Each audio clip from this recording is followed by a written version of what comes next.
Thank you for joining us again. This is Paul Wilson at the Diesel Performance Podcast, live from Ultimate Callout Challenge 2018 here in Indianapolis, or more specifically Brownsburg, Indiana. Got a couple of the guys from DieselOps with me today, JD and Brandon. How the hell are you? Awesome, man. Good to see you. Yeah, good to see you. Thanks for having us. Absolutely. JD, you and I were talking a little bit in the pits, and I had something that kind of piqued my interest. Listeners might not know this, but I actually love diesel cars. Like, have a serious obsession for them. And you guys have been fucking around with them a little bit lately. We have. We actually found out that a lot of people are interested in these cars, and actually Brandon and Nick from our shop actually found these and thought they'd be cool, and we had no idea that so many people would be interested in it, been looking at them, have them, own them, and have been looking for options for, ways to push them forward, and it's really cool to be out here and showcase those. Awesome. Now, Brandon, I understand you're involved on this project as well? Yeah, I don't want to say I'm the head of it, but But you are. I head a lot of it at DieselOps. I'm the main guy over there for a lot of the testing, development, power numbers, changes, you name it. Show off. Someone's got to do it. So walk me through it. What cars are we talking about here, and what mods are we getting into? They're BMWs, 335D, obviously in diesel. It's a six-cylinder, straight six, 3 liter. They come twin turbo, sequential turbo, whatever you want to call them, from the factory. We're ripping into them. We're making them really cool. Single turbos, aftermarket compounds, hybrids, you name it. We're trying to break everything. What do these things come out stock? That's the good question right there. Where do they start and where are we now with them? Yeah, so stock, my car on the dyno, completely stock, nothing done to it. It made 223 wheel horsepower and 411 foot-pounds of torque. That is not very impressive sitting at the UCC. Not here. No, definitely not here. I'll be honest, I can't tell you direct numbers on what the aftermarket stuff that we've done to them is, as they sit here looking all crazy with big turbos and everything on them. But I have a ballpark, and they're going to be cool. They're going to be upwards of 700-800 horse. Oh my God. If not more. There's reasons for that, though. You got to go into some details. Yeah, So we pushed the limits first. I'll jump in for the man over there. Yeah. We pushed the limits on the stock turbos first because there's other people out there doing things for these. We're not the only ones. We're not taking the credit for everything.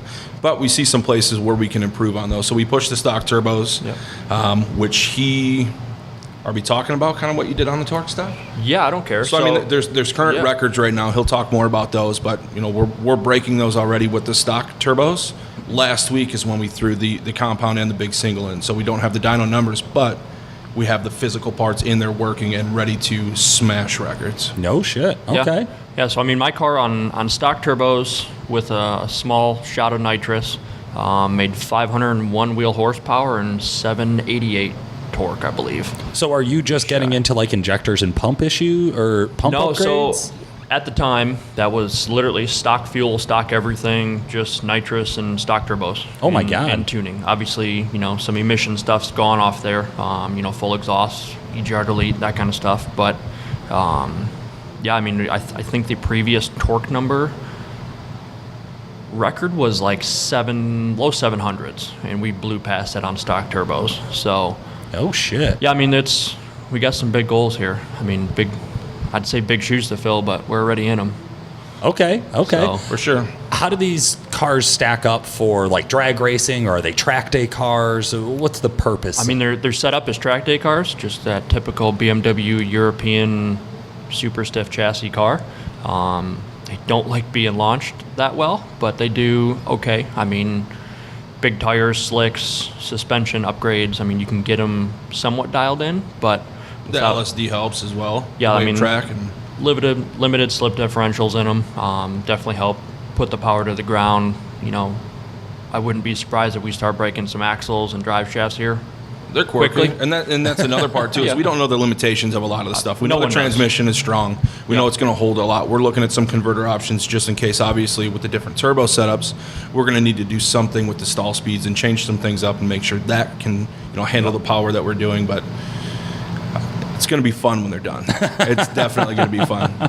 Well, I got to be honest. I'm excited for it because I was peeking under the hood there, and it looks nasty. They look cool. I mean, it's definitely an attention grabber when you're sitting here with a bunch of big lifted diesel trucks and you see a BMW and you're like, what the hell is that? I mean, Why is that here? I've gotten asked handfuls of times, is that a diesel? And it's like, yeah, they did a diesel. And I mean, that's the cool part is not a lot of people know about them. Right. And they have a lot of potential for what they are. There's a lot of cool parts, though. A lot of people don't know the mileage, too. So we're talking big horsepower numbers, at least for this car. It's a diesel car. Over 500 horse. We're still talking 28 to 30 miles a gallon. Oh, that's driving awesome. like a man should. You know, that's not feathering the pedal. That's driving it like you should. I'm just beating the shit out of it. You're not losing a single creature comfort. You got power seats, heated seats, sunroofs, Bluetooth, all the good stuff. You know, some of these trucks, you lose some of that when you start messing with things. You know, not Sure. all of them, but we're not losing a single thing. Well, they're pretty affordable too, as far as cars compared to buying a new truck goes. Oh, for sure. I mean, I hate to say it, but the value's dropped a bunch on them. You can pick them up for 10 to 20 grand right now Wow, and do whatever you want to them.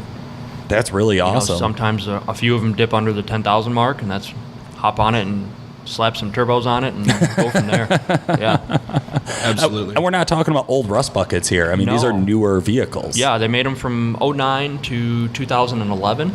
And they actually put the same motor in the X5, the SUV version of these. They're all-wheel drive, and they made that from 09 to 13. My wife owns one. Okay. Okay. Have you started messing with it yet? Yeah, it's fully tuned, deleted. You know, that's as far as it's going to get. I might spray it. Who knows? They love nitrous. So, yeah, I mean, they're awesome daily drivers, a lot of potential. Like JD said, you still get a lot of the comfort, heated seats, you know, stuff like that. Mine's a little different. I have race seats in mine and some weight reduction, but mine's a little different than... Each one is individual. Yeah, but I mean, each one has its own... a lot of its own people are setup. definitely interested in this, though, too. A lot of people threw some parts to us. You know, there's stickers all down the cars. Each one is kind of different, but we had a lot of people with hands in it. Oh, for sure. You know, we had, I don't know, help me with the list. We had Turbo Smart, Raw Tech, Orion, HSP, Zex, nitrous outlet. Diamond pistons, Diamond pistons. industrial injection. I mean, you name it. Everybody's had a helping hand in it, and it's just going to get bigger. I mean, all these big competitors here see these things and they're like, "What does that thing make?" And you're like, "I don't know, 600-700 horse." And they're like, "I want one." Like, you know, a lot of people. Can I touch it? And you're like, "Yeah." Can I send you something for it? Yeah, go ahead. I mean, the possibilities are endless, and they're just going to get cooler. It's so exciting in the diesel market because like guys are constantly looking for a way to be unique. Guys are for looking sure. for something new Right. all the time. Expand. Yep.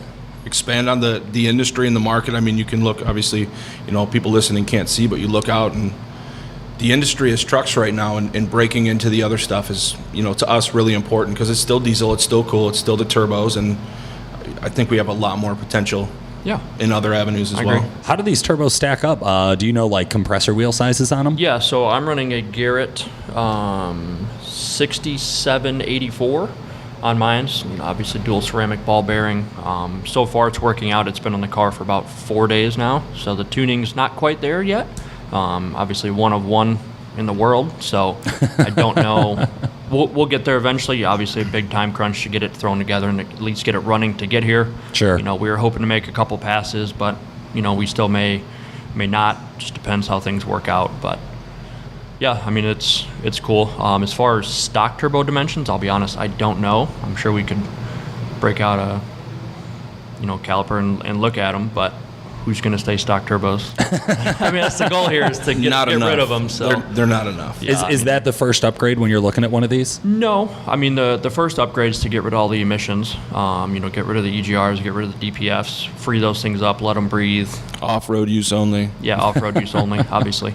Yeah, I mean, let those things breathe, really open them up, and more power, gobs more torque, and more mile per gallon. So you can't really, it's not a downfall to it. Okay, so you do like your standard do your standard truck. exhaust stuff, Yep, and then exhaust stuff. and then what's the next level from there? Next level from there, what turbos do you want to slap on it? I mean, realistically, and then depending how far you want to dive in, you want to throw big turbos on, you're going to need more fuel. Right. You know, obviously more fuel, intercoolers, intakes, you name it. So I love it. For sure, man. the intercoolers. it's cool. They're pretty much mini Cummins, to be honest. Yeah, I mean, CP3s, piezo injectors, they're little trucks. in a car shape.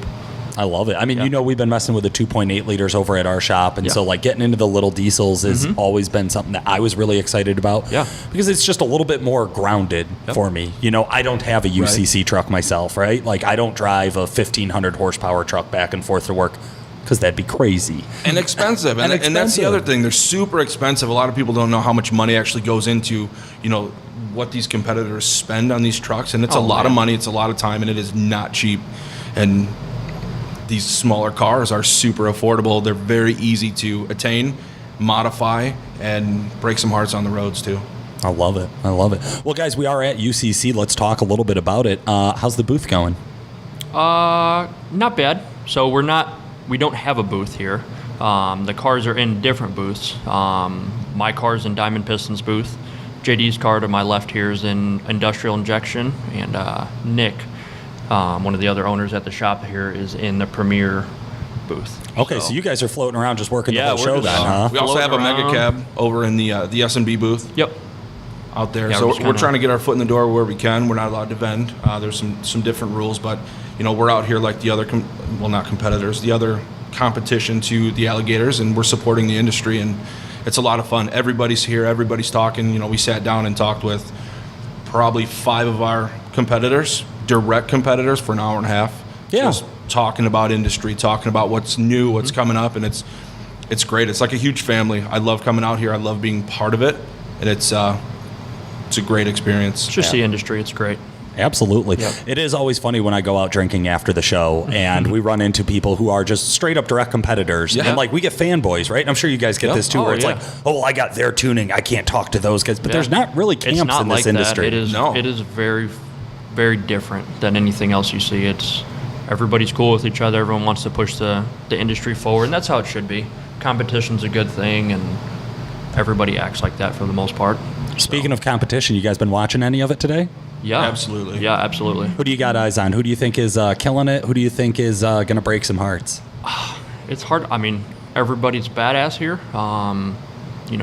Someone looking at, I'm looking at DNR Customs on the dyno right now, and I know they've had some transmission issues. Obviously they're always a favorite of ours just because they're back from, 15 miles from our shop. So got to support the local guys. Levon's always fun to watch. He always brings some really, really cool stuff to the show. He's always prepared.